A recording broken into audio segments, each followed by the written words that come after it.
Good morning and welcome to Morning Movie News, where today the theme, at least for the first two stories, is that change can be difficult.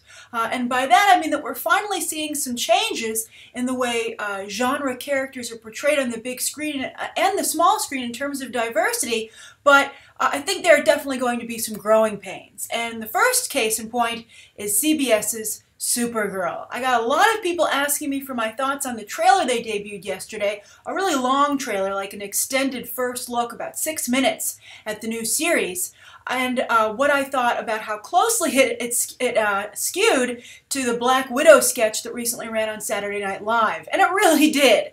But I think that there's a more interesting conversation to be held here. However, I was a little conflicted because I was like, this is TV. How can I cover that on a movie channels? And so I think we're going to look at this from the perspective of just women in general being portrayed in the genre space, because I think what happens on the small screen is definitely going to affect what happens on the big screen. And I actually have a much larger theory about this, which I'm going to discuss actually tomorrow and beyond the trailer. But today we're going to focus just on CBS's Supergirl and how it, I think, alludes to the bigger situation to some degree. So a lot of people, again, were like, oh man, that Black Widow SNL sketch where they turned Black Widow into romantic comedy was so funny. It was true. We laughed at it, and then I think yesterday when that extended trailer debut, a lot of people gasped in horror. They were like, what did you do to Supergirl? And as some of you pointed out, in particular, BTT viewer, let's see, I wrote down Nestle Jean-Louis, pointed out that it was almost exactly Ugly Betty. And it's true. They borrowed a lot from Ugly Betty, which I have to say, though, was an excellent show. And I really enjoyed it when it was on the air. And I was quite sad when it was canceled. And if Callista Flockhart thinks she can come anywhere near Vanessa Williams' performance on Ugly Betty, she's delusional. I mean, that was the performance that finally made Vanessa, made everyone forget the Miss America stuff and kind of gave Vanessa Williams a legitimate career. But anyway, we're not talking about Ugly Betty, sadly. We're talking about CBS's Supergirl. However, I think it's important to point out that while some people were appalled by what they saw, the thing trended for like a long time on Twitter. It did really well. If I were CBS, I'd be thrilled with this launch. I'd be very, very excited. I mean, it got the kind of attention that is usually reserved for a CW DC Comics show. So much so that if I were CBS, while I'd be excited, if I were the CW, I'd be a little nervous, because they've really enjoyed kind of, complete supremacy to a large degree, I think, with comic book television shows. Constantine just got canceled. Gotham, while I love it, has a lot of detractors. And of course, there's what Marvel is doing over on Netflix. But in terms of like actual television, the CW is like quickly becoming like the DC network instead of the CW. It used to focus on like teen-oriented shows, and I think now it's moving very quickly towards comic book shows, which would be interesting to have an entire network dedicated to DC comic book shows. But now CBS is getting in on the action, and I think that I wonder how that's going to affect the CW, because I don't think they'd be able to have crossovers. Supergirl couldn't go over to, even though they're heavily alluding to the movies, which I think is very interesting. We'll discuss that in a moment.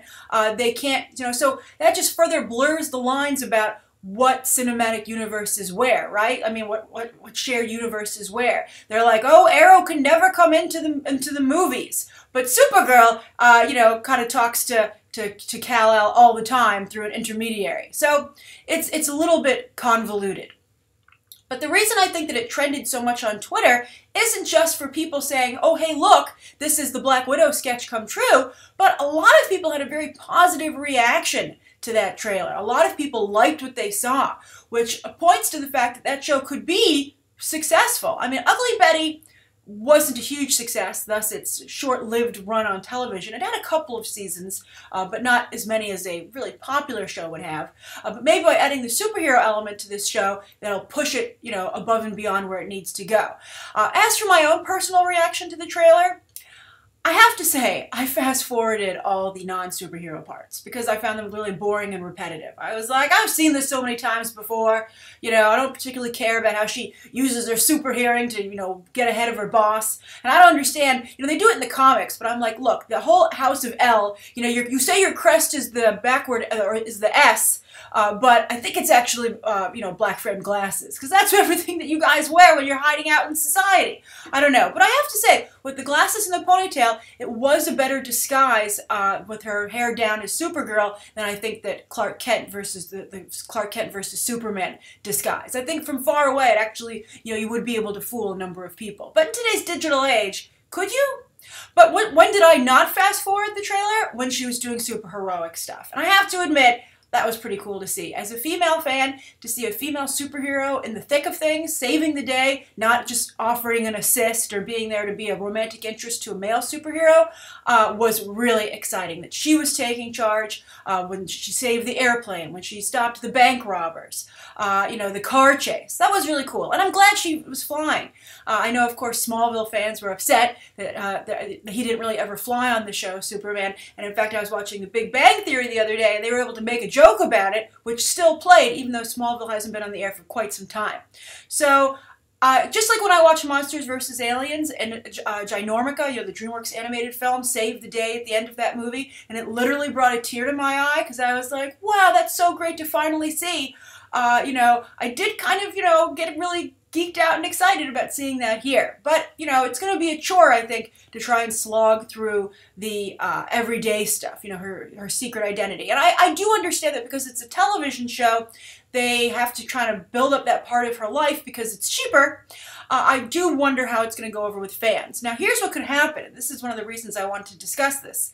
It could be a big success, and this could be something that audiences really gravitate towards, even those who don't usually like superhero comics. I mean, there are a lot of female fans of the comic book element. You know, you see them at Comic-Con, they like comics, they like comic book movies. A lot of women are, you know, their numbers are increasing going to these Marvel films. But it's not all women. There's still a contingent that doesn't read comics and wouldn't even think of reading comics. And so that's the group that you kind of want to entice to get in on this, to really get those numbers up for a potential female comic book movie. So while SNL might have been making a joke, they might not understand some certain elements that need to be included to try and make a film that's going to appeal to everyone. I mean, Pitch Perfect 2 is going to be a major contender for Mad Max Fury Road this weekend, and Mad Max Fury Road has an outstanding female role in it. But sometimes, you know, girls just want to have fun, and they want to go do super girly things. And as some of you pointed out, that's not a bad thing.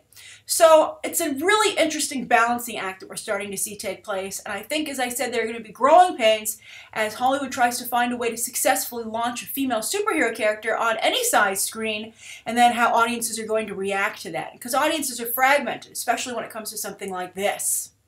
Alright, so that's the first story of the day. If you haven't seen that Supergirl trailer, there is a link down below in the video description. Now, the other thing about change is, you know, diversity in terms of ethnicity that's represented on screen. As we've discussed many times, Fast and Furious has done a lot to indicate that there's a real appetite for that with audiences. However, a lot of franchises have been, you know, slow to jump on that bandwagon. For instance, Mad Max Fury Road has well, like 99% is a 99% white film. It's got Zoe Kravitz in it, so you know there was a black guy somewhere in that area, and I don't know what happened to him. I don't even want to know, considering what we did see on screen, what happened to other people. But, you know, and it always confuses me because that kind of genre filmmaking really appeals to, you know, the black market, the Latino market, etc. Like, it's very, very powerful there. That's very strong support. So the fact that those groups aren't really represented in those types of films, I always find odd. You know, and yet those groups continue to support that kind of storytelling. So can this go on forever? Or will they eventually stand up and say enough is enough? Kind of like what women are doing with Marvel movies, saying enough is enough, this is too much, you've had time to fix it, and I'm upset about it. So you're seeing that happen, and I do wonder at what point that perhaps you know, different ethnic groups, you know, non-white groups will do the same in terms of wanting to see diversity. Although, on the upcoming Captain America team, that's a very diverse group in terms of ethnicity and gender. And robots, as we like to say. But anyway, Star Wars is really making an effort. I think it's the most diverse brand that we're going to be seeing anytime soon outside of Fast and Furious. I mean, like, they are really making an effort.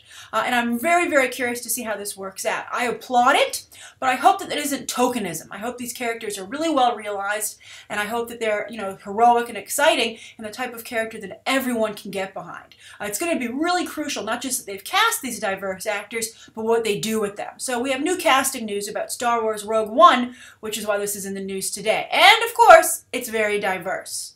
Now, already attached to the film, of course, behind the camera is Gareth Edwards coming off of Godzilla, and this is going to be the gritty Star Wars film. It's going to take place before the original trilogy, episode 4, 5, and 6, where a band of rebels are going to try and steal the plans for the Death Star. So, it's going to try and be, like Black Hawk Down, like a David Ayer movie, basically, like that kind of stuff. And I think there could be a real appetite for that from audiences. I think this could be a potential winner.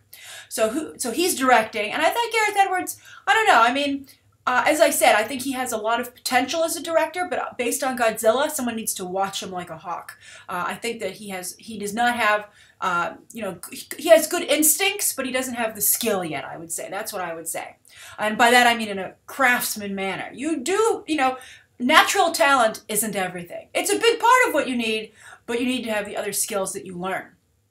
So in terms of cast, already attached are Felicity Jones, of course, from The Theory of Everything, Oscar nominee, and then Riz Ahmed from Nightcrawler. He was Jake Gyllenhaal's assistant in that movie, and I think that's a really interesting cast choice. I think he'll be fantastic. He was great in Nightcrawler, although where's Jake Gyllenhaal's, comic book entry or genre entry? He turned down the role of Rick Flag in Suicide Squad, but for what?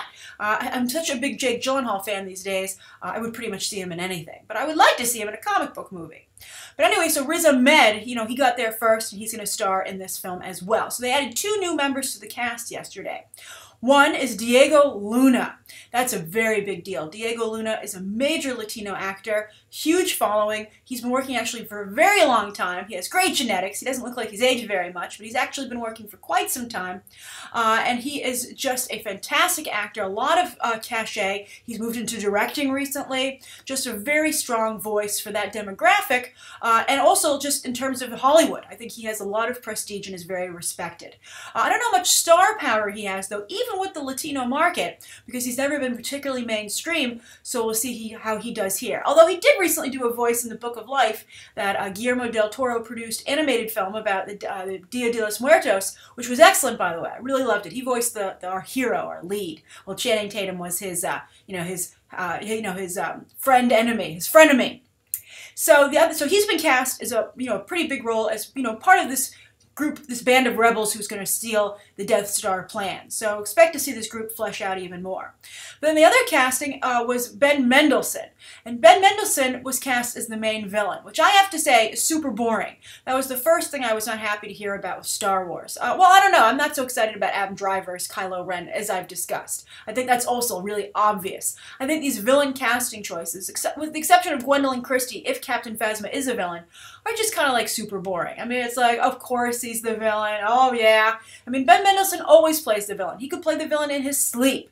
I would have liked to have seen him be a hero, especially because they're having such a blurry line between heroes and villains. That's the whole point of nitty-gritty action films, right? It's like you do what you gotta do. And I think having Ben Mendelsohn in a heroic rebel role would have been much more interesting. But instead, he's going to be the villain. And he'll be very good, I'm sure. I'm sure he'll chew tons of scenery. But we've seen him do that so many times, I just feel it's going to be a little bit repetitive. But I'm curious to what you guys think of this. One of you wrote me, a BTT viewer wrote me and said he was very proud of Diego Luna being cast and to see more Latinos included in these big type of films. I mean, that's, we're having a big discussion about, black actors taking on roles in these films, especially ones that are white in the comics. But, let's not forget that the Latino demographic and the Asian demographic are not very well represented either. So it's a big deal. And also the Latino market is incredibly powerful. It's huge. That's a big drive for the the Fast and Furious movies. They do very well because of that support support. So if Star Wars can tap into that and they're supported, I mean, I'll never forget when I was covering The Wolfman with Benicio del Toro, a lot of people were very proud that a Puerto Rican was playing the Wolfman, and a lot of Latinos turned out for the film for that reason, and that really struck a chord with me, and I never forgot it. So we'll see if Star Wars Rogue One benefits from this, or if it just becomes, you know, like too tokeny. So again, I'm curious for your thoughts on this. But change is afoot. Change is afoot. We just have to see, you know, how long it takes and how badly, you know, if they fumble the first 2 tries. And hopefully they'll stick the landing. All right, so the third story of the day, this is a very interesting one. This came out of Cannes, and this is the announcement by Luc Besson that he's making another space action film. And he's adapting a comic, a French comic, called Valerian and Laureline. Now this is available on, not on Comixology, they don't have it, but it's on Amazon. You can get the Kindle version right now, and the first volume though unfortunately is out of stock right now. They say you can order it, but they don't say when you'll get it. But anyway, if you're interested in checking out this comic, and I think you should, and you probably will after we discuss this story, I want to pick it up, I probably will as well. I just want to let you know where you could get it. So this is kind of like a space Tintin, all right? So it's like comes from that movement in the comics. And you'll see it has this very same visual look, not just in terms of the art, but also in terms of the way it's, you know, published, in terms of the size and the colors and just the aesthetic. And I love Tintin. Who doesn't love Tintin? So anyway, Luc Besson is going to adapt this into a film, and he's cast Dane DeHaan as the lead, who looks nothing like the lead in the comic, but it's an interesting choice, and it's great to see Dane DeHaan get back into this genre. I mean, he was the best thing about Amazing Spider-Man 2, and it was sad to see him discarded with the rest of that second incarnation of the series. He was fantastic in Chronicle, so we'll see how he does here. I think so. I'm excited for him in this role.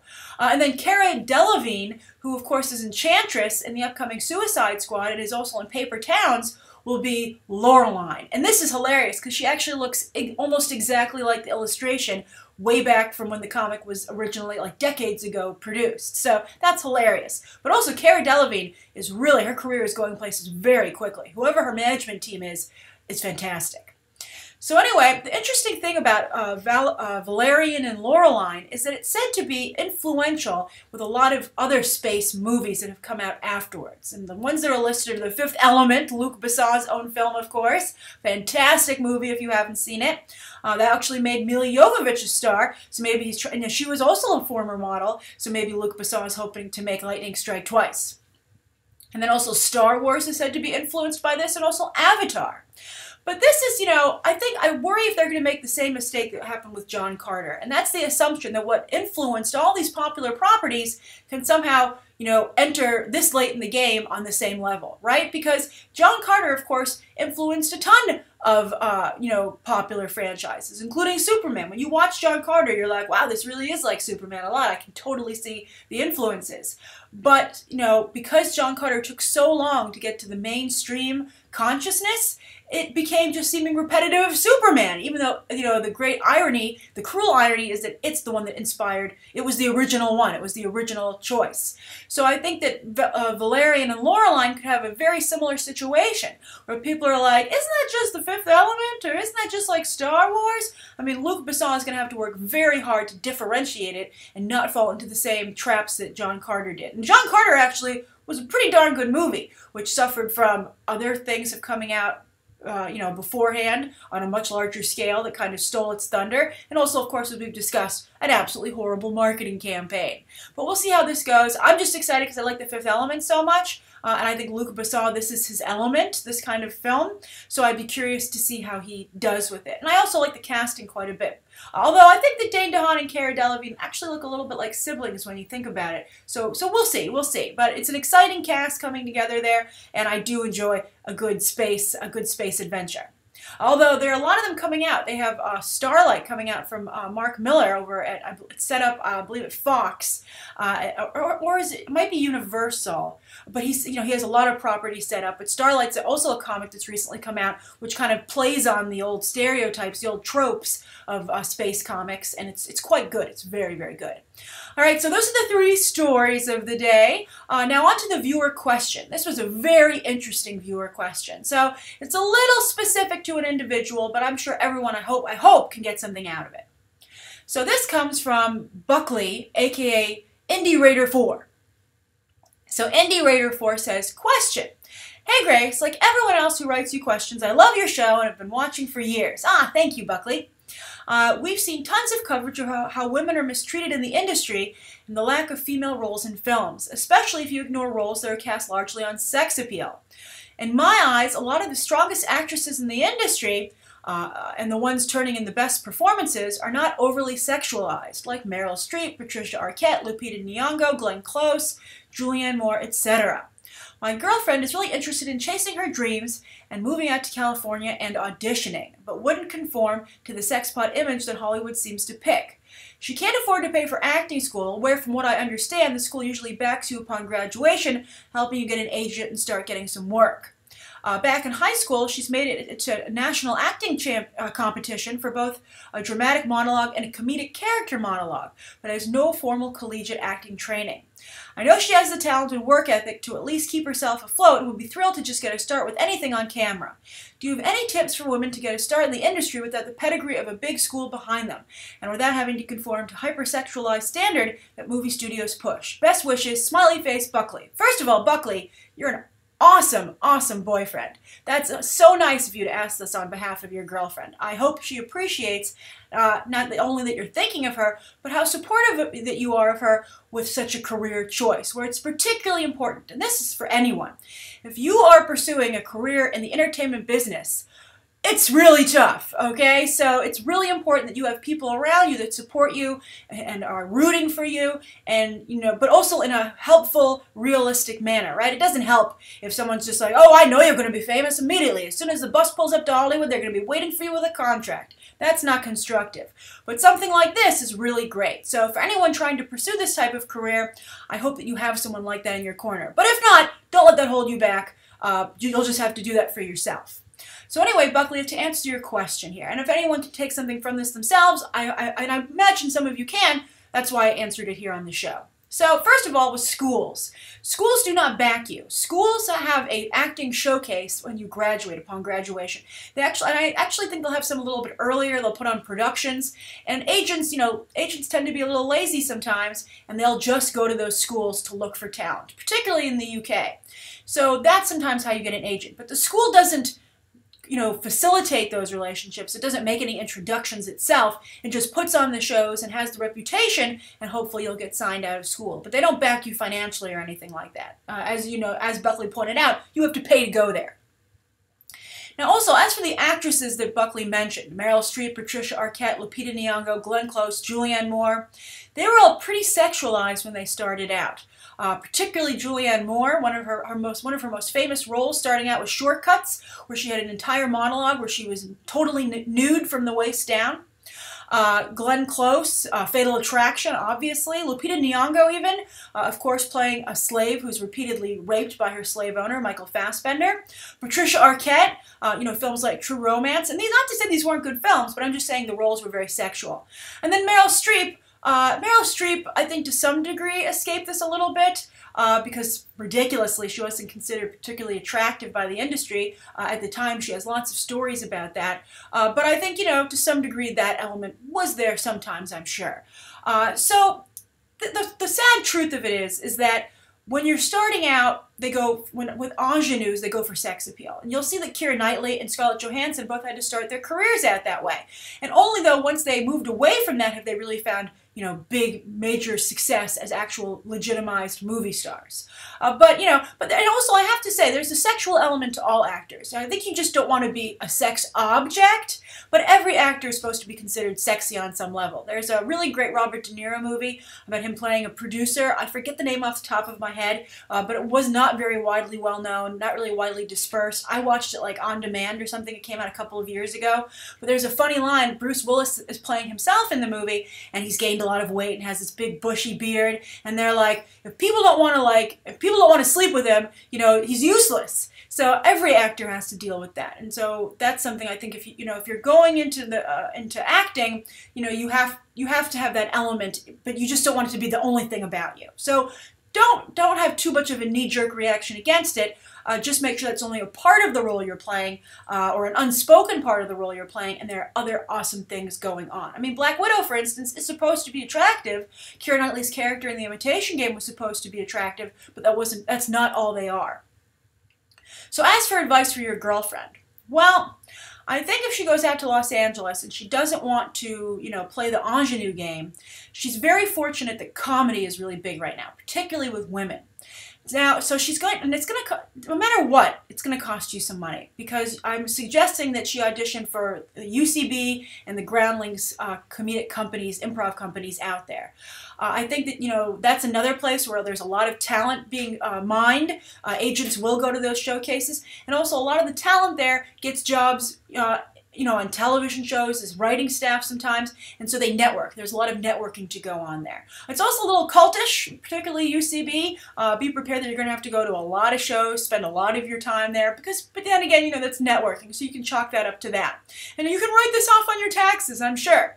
So it's going to cost you some money to try and get a career, because you also have to pay for headshots. You're going to be doing a lot of traveling. You're going to have to support yourself. And just remember, another thing is that getting into show business is a marathon, not a sprint. It takes a long time. One of my favorite quotes is about Harrison Ford. And they said to him, Harrison Ford, why, you came out to Hollywood with a bunch of other people. You're the only one who became a movie star. What do you attribute to your success?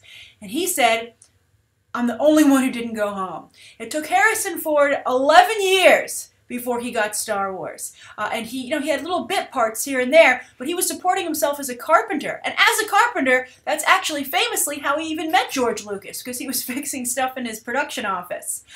And they were like, how about that guy to read with everybody? And they're like, he's pretty good. He, of course, was in American Graffiti right before that, so he had some work. And he was also in Apocalypse Now, as you might recall, very, very small bit role. But it took him that long to become, quote-unquote, Harrison Ford. So that's something else that you should not only be aware of, but you should prepare yourself for. It's a really, and also sometimes you wait 11 years and you still don't become Harrison Ford. It's a really tough gig, and I think that sometimes Hollywood misrepresents itself by not saying that most people who are a part of SAG can't support themselves.